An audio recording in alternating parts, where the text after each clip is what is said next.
Hey, what's up, everybody? Thanks for tuning in. We're having a great start to fall here. Sierra's been enjoying the cooler temps and napping while we've been rolling around northern Arizona. And the other day we went up to Parks in the Pines General Store up in Parks, Arizona. Absolutely love this place. Been going here for a couple years. They got really good food, and always stop in here to grab lunch when we roll up to Flagstaff. Come here, sweetie. Come here. Sierra? Oh, she dances. You're a dancer. She's been like this since day one. She's a rescue from Paige. Every time we go to Flagstaff, we're going to stop off in Sierra's favorite spot, which is REI. Everybody in here treats her awesome, and I love it that they allow dogs. Hey, how you doing?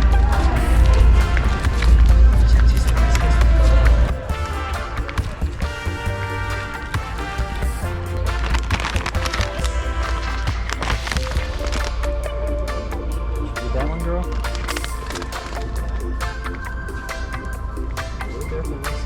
Oh, yeah. Sure, yeah. You ready for a treat, Morgan? You ready for a treat? Look at her, she's all excited. Okay, ready, Sierra? Can you sit? I haven't really taught her that yet, so there she goes. Thank you so much. Of course. She's so much fun.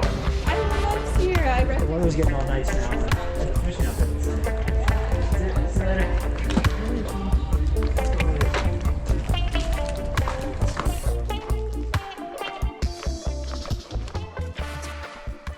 Oh, let's go.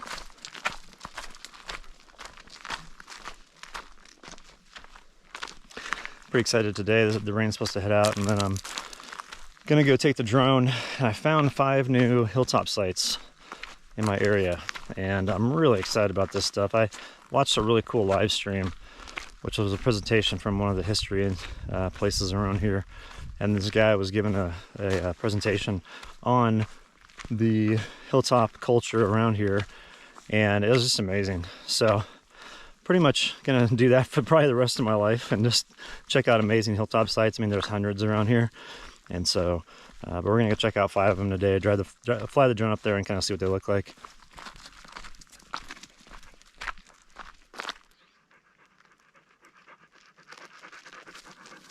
It's starting to rain. I got a little bit of rain coming down now, which is, this area just turns, it like transforms in the rain and looks so cool with like the red soil and the sandstone rocks, and then coupled in with like volcanic rocks and basalt and all those different things. It makes it for a pretty cool environment when it gets wet.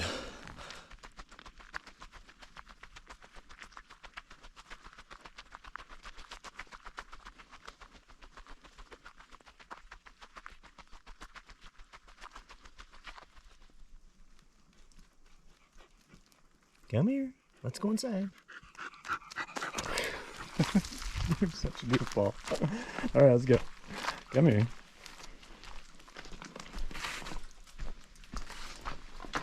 So I've got this area close to my place where I like to go and hang out, and it's got really great scenery, lots of springs, really great terrain, lots of wildlife. Actually, last time Sierra and I were down there, we had these deer hanging out, and it was like this little herd that was just kind of chilling.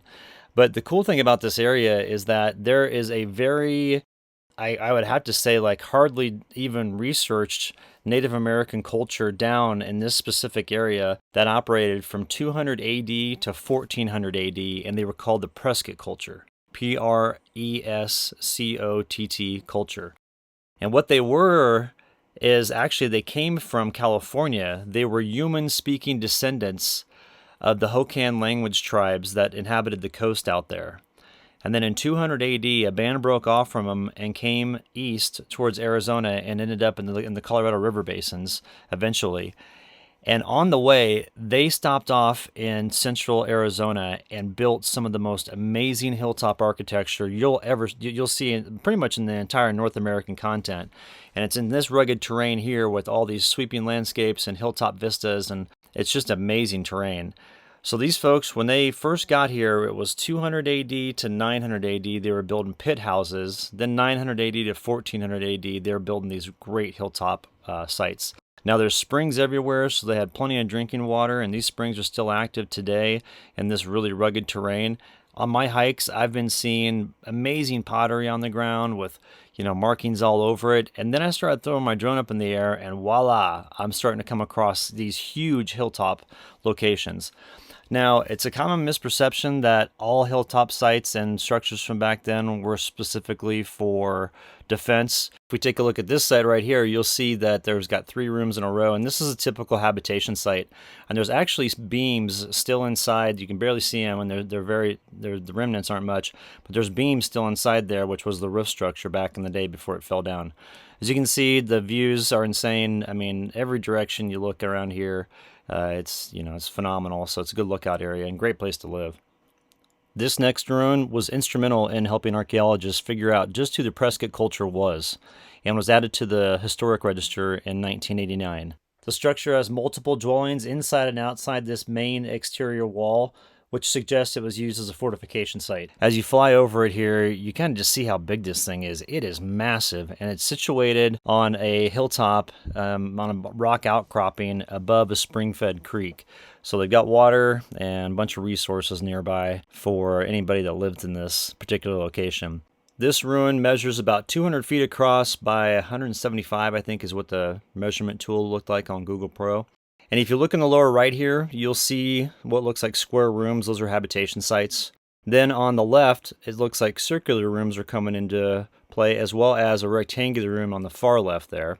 One interesting thing to note is that 80 meters away from here is a site that dates back to the Prescott culture period from 200 AD to 900 AD, and the artifact assemblage is completely different than what you see up here at this site from the Big Chino era. This site only had one style of pottery, suggesting that there wasn't a lot of trade going on, whereas the site that was from the previous period had pottery from all sorts of neighboring cultures.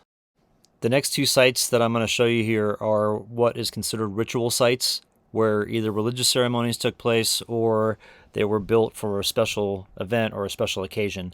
And this location right here is absolutely spectacular. It's on this literally island in the sky. And what I think it is an astrological observatory, and it's also an area where they mined rhyolite. Rhyolite is a special type of rock, which I'll show you on a few ruins later, that they took from this area to line the top of other ruins that were built out of basalt.